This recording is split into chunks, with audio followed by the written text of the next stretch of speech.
Atenção, internautas, estamos de volta com mais uma edição do CP Futebol Clube e hoje, mais uma vez, um programa especial. Coisa curiosa, né? Porque todos os programas são especiais. Eu acho que é por causa da minha presença, Fabrício. Com certeza. Até Sei. porque tu... É só uma hipótese, porque eu não faço parte da bancada fixa desse programa. É, né? Tu tá cobrindo as férias do nosso Luquinhas. Isso. Por sinal que férias bem eu longas, não- né? Faz 2 meses que ele tá de Não férias. quero entrar nesse debate. Bom, vamos lá. JP, o Inter ganhou o Grenal e quais são as repercussões do lado tricolor? Pois é, né, Fabrício? Sexta, vamos contextualizar, né? Sexta derrota seguida do Grêmio no Campeonato Brasileiro. Tá em penúltimo na Tá tabela. em penúltimo, né? Foi salvo pelo gol do Pedro no Gol Fla-Flu. roubado, né? Mas teve pênalti a favor do Flamengo no primeiro tempo também. Sim. Mas enfim, Mas aquele em aquele questão foi ali não mandrake, foi, né? Engraçado, né? Não sei se esse é o termo que comentaristas de arbitragem, os que eu vi, todos deram razão ao árbitro, né? Pois é, mas bom, Mas digamos, a opinião pública foi contrária, né? a força do Flamengo, né? Pra mim foi falta do Bruno Henrique antes. Mas aqui antes. a gente tá para falar de Grenal, Exatamente. não de Fla-Flu. Então, voltando ali à contextualização, né? A sexta derrota seguida do Grêmio no Campeonato Brasileiro, o Grêmio na zona do rebaixamento. Tá tenso o ambiente, né? Trovoadas no tricolor, como diriam as antigas colunas do nosso chefe Hilton Mombach, né? O Renato colocou o cargo à disposição Pois é, ficou isso um subentendido, digamos O assim, cara não né? tá sempre à disposição, né? Não lembro de quem é a frase que um técnico do Brasil é sempre interino, né? Mas o que me chamou a atenção, Fabrício, das consequências do Grenal, ou das falas, né? Quando um Grenal tá inserido nesse contexto, a gente avalia não só o jogo, que a gente vai falar daqui a pouco, mas o que se fala, né? Ou que a gente tenta compreender daquilo que não foi dito exatamente, ou que tentou ser dito de uma outra forma. Eu fiquei surpreso com o tamanho da manifestação do presidente Alberto Guerra, né? Eu fui ver as fotos depois do jogo ali, eu conheço o ambiente tu deve conhecer também do Couto Pereira, é um ambiente que a entrevista coletiva onde foi a do Renato, onde foram a do Renato e a do Cudê, que transcorre, independente a tensão do jogo, ela ocorre com tranquilidade do ponto de vista de estrutura, e o presidente Guerra falou no corredor ali. Porque quis, né? Exato, pois é. Porque ele quis ou porque alguém quis no lugar dele, mas tinha lugar para fazer em outro lugar. E aí... Tinha lugar para fazer, Exato. onde o próprio Renato deu a entrevista. Então, qual foi a leitura que eu fiz e conversando com algumas pessoas de sábado à noite para cá, né? Me parece que uma entrevista pequena, com uma dificuldade de É o que a gente chama no jargão dos jornalistas de quebra-queixo. Isso, é quando é verdade. o É entrevistado, velho, só para nós, exatamente, para nós explicar aqui para quem está nos vendo e nos assistindo, nos ouvindo, enfim. em tudo. É quando o entrevistado fica de pé, normalmente encostado em alguma parede, era o caso ali no Couto Pereira, fica emparedado, e os repórteres ficam em volta, colocando o microfone... Disputando por cotovelo. Disputando espaço, colocar o microfone na boca do entrevistado. E é claro que o entrevistado fica mais exposto. Fica mais exposto, mas é mais fácil de escapar, de encerrar, né? Então, e aquela entrevista foi feita minutos depois da entrevista do Renato, então me pareceu, a leitura que eu fiz, por um pouco de experiência que eu tenho nessa área aí, é que era justamente para que ela não fosse longa, para que ela fosse naquele cenário caótico, e para que ela incorresse no menor risco possível de escorregão. De escorregão. De uma frase mal colocada. Porque eu não descarto a possibilidade, em cima da tua pergunta, de que o discurso do Renato também tenha pego os dirigentes de surpresa. O que é engraçado, que é uma coisa que só acontece no Grêmio nessa situação, não sei se tu vai concordar, mas eu acho que sim. Normalmente é o dirigente que cobra o técnico, que é um funcionário, em última análise, né? Nesse caso, foi o Renato que cobrou os dirigentes, né? Logo depois do jogo, ele cobrou, embora isso não tenha assim, ficado claro, ninguém tenha falado isso tão claramente, ficou evidente nas palavras do próprio Renato e também, né, do presidente, que quem cobrou lá nesse encontro, nessa reunião que aconteceu depois do Grenal, foi o Renato. Cobrando reforços. O Renato, porque ele tem razão. O Renato tem estofo para agir dessa maneira. E assim, sinceramente, Fabrício, eu te juro, o que eu penso sobre isso do Renato, eu penso sobre 98% dos técnicos. Talvez o Renato seja o que mais deixa evidente isso. Mas eu lembro só do Mário Sérgio, na época como comentarista, e ele foi técnico também, e eu, embora tenha coberto junto contigo o Inter do Mário Sérgio, eu não lembro dele tocar nesse assunto, mas ele era um cara que dizia uma coisa que parece óbvia, e é óbvia, mas ela não é executada. Que treinador tem que treinar, né? Com o que tem. Então, essa cobrança que tu faz, sublinhas do Renato, tem de todo mundo. A gente vê treinador cobrando de gente que não recebe jogador. Mas ele não é pago para escolher jogador para trazer, né? Ou para achar que é pouco. Se acha pouco, sai, né? É para treinar o time que está ali. Quem tem que escolher quantos e quais jogadores, a meu juízo, e eu lembro aqui o Mário Sérgio, que tem muito mais local de fala do que eu, essa é uma tarefa dos dirigentes. Não só dos dirigentes, são muito dos dirigentes, considerando também, porque eu acredito muito na profissionalização do futebol, né? Eu acho que nesse staff do departamento de futebol, né? Não só do presidente, não daquela figura antiga do vice de futebol. Mas ainda o poderoso é o treinador. Enfim, é assim, né? É assim. Segundo o próprio presidente, o Guerra não terá mudança nem no Renato e nem no departamento de futebol, que também é uma cobrança que se acentuou depois do resultado do jogo. Repetindo também uma frase que a gente já disse aqui semana passada, provavelmente antes do Grenal, só o Renato permanece no cargo depois de 6 derrotas consecutivas do Campeonato Brasileiro. A gente antecipou esse cenário, né? A gente antecipou essa hipótese, né? Essa hipótese.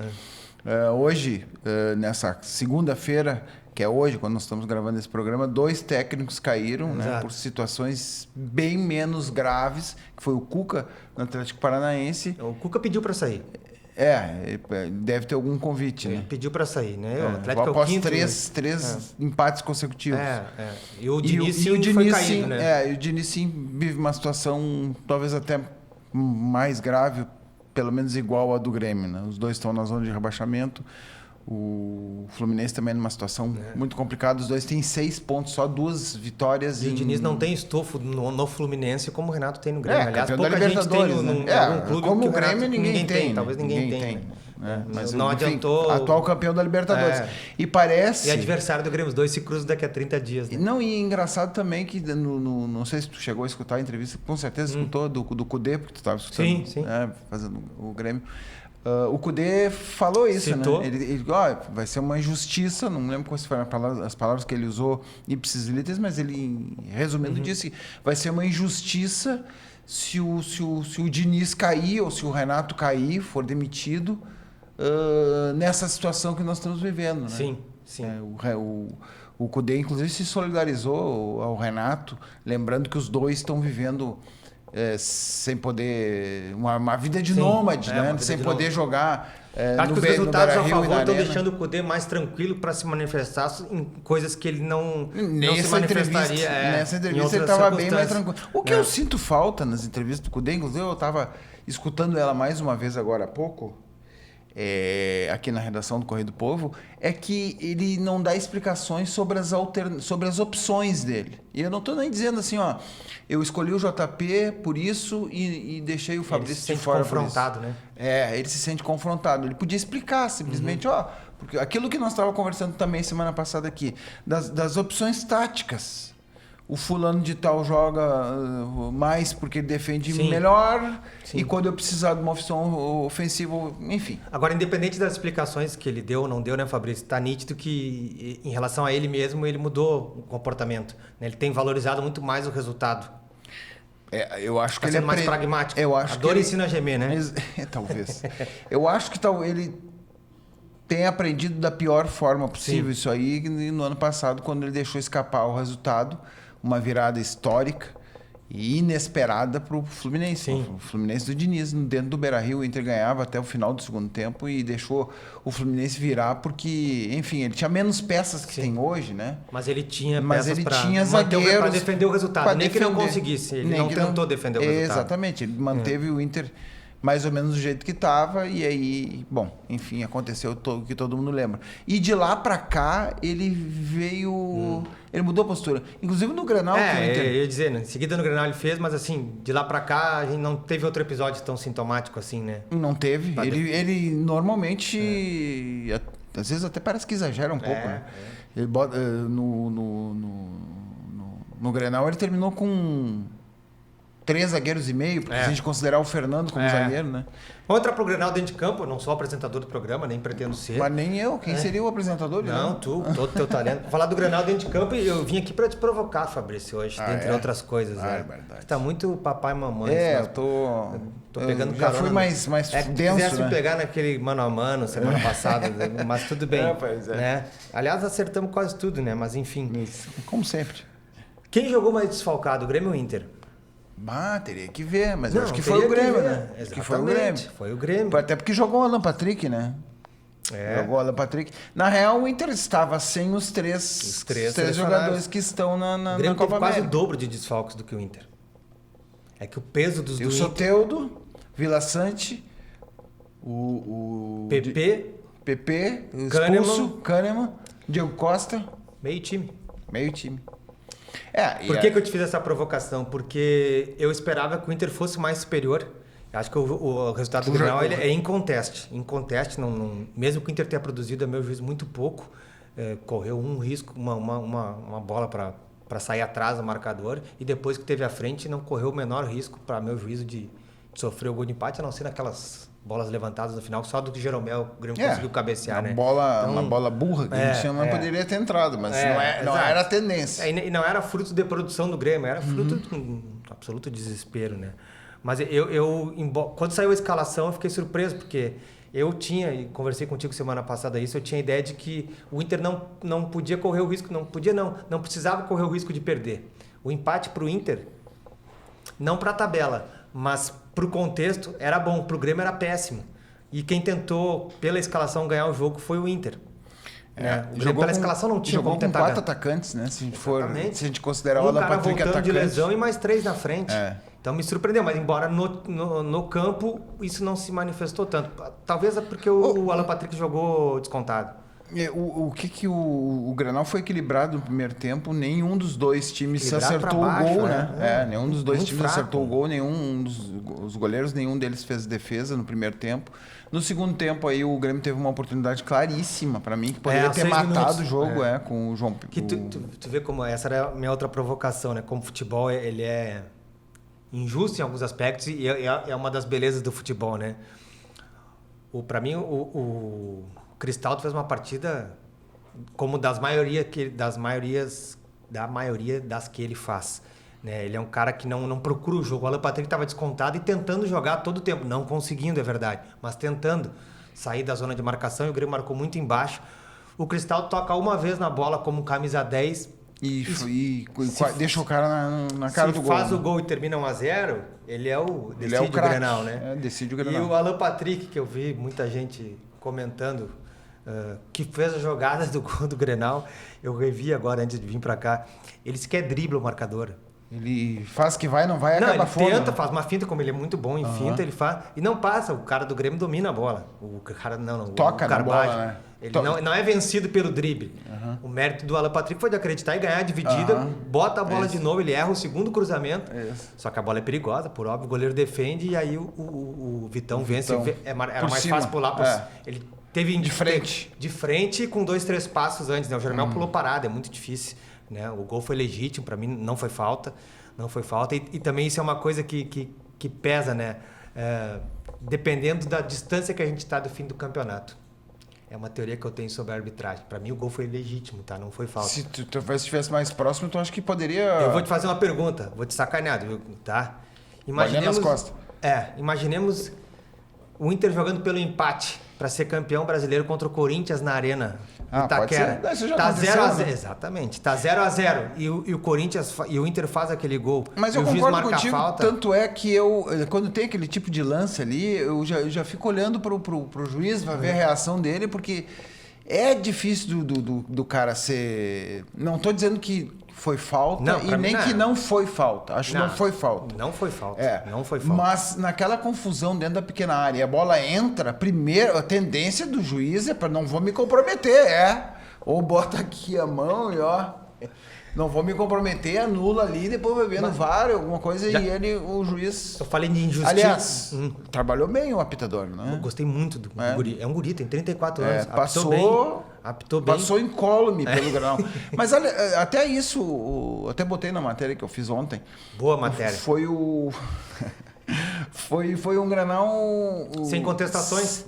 Não, e não teve nenhum lance ríspido. É verdade. Teve um princípio ali que sempre tem, o Gustavinho gosta e o Bustos ali, e que ele interferiu na hora, deu cartão pros dois, o Bustos não gostou. Teve pouca falta. Acho que a primeira falta foi lá. Foi um jogo leal. Foi um jogo leal. Não foi um Grenal do ponto de vista assim, não, técnico, um grande Grenal, mas foi um Grenal interessante. E justo o resultado. Eu acho que o gol ter sido do Vitão valorizou a atuação dele, foi bem. Não foi do Vitão, né? Foi contra, mas enfim, da súmula. Exato. Mas eu acho que o Inter mereceu vencer, porque assim, as limitações do grupo gremista, do time, como o Renato mesmo defende, ficaram claríssimas. Evidente. Depois que o Inter marcou o gol, o Inter deu uma recuada. Sim. Reação normal, e o Grêmio também reagiu, tentou buscar. Tem uma coisa que passou, nunca sei se é despercebido ou desapercebido. E a limitação do time gremista ficou evidente quando principalmente o Renato botou um zagueiro de centroavante. Ali também...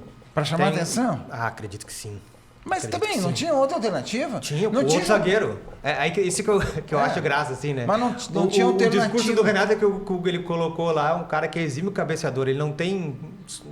O meu recorte é só o de Grêmio, tá? Tá um ano, não tem nenhum gol de cabeça. O que estava do lado dele na zaga tem 3 esse ano, que é o Gustavo Martins.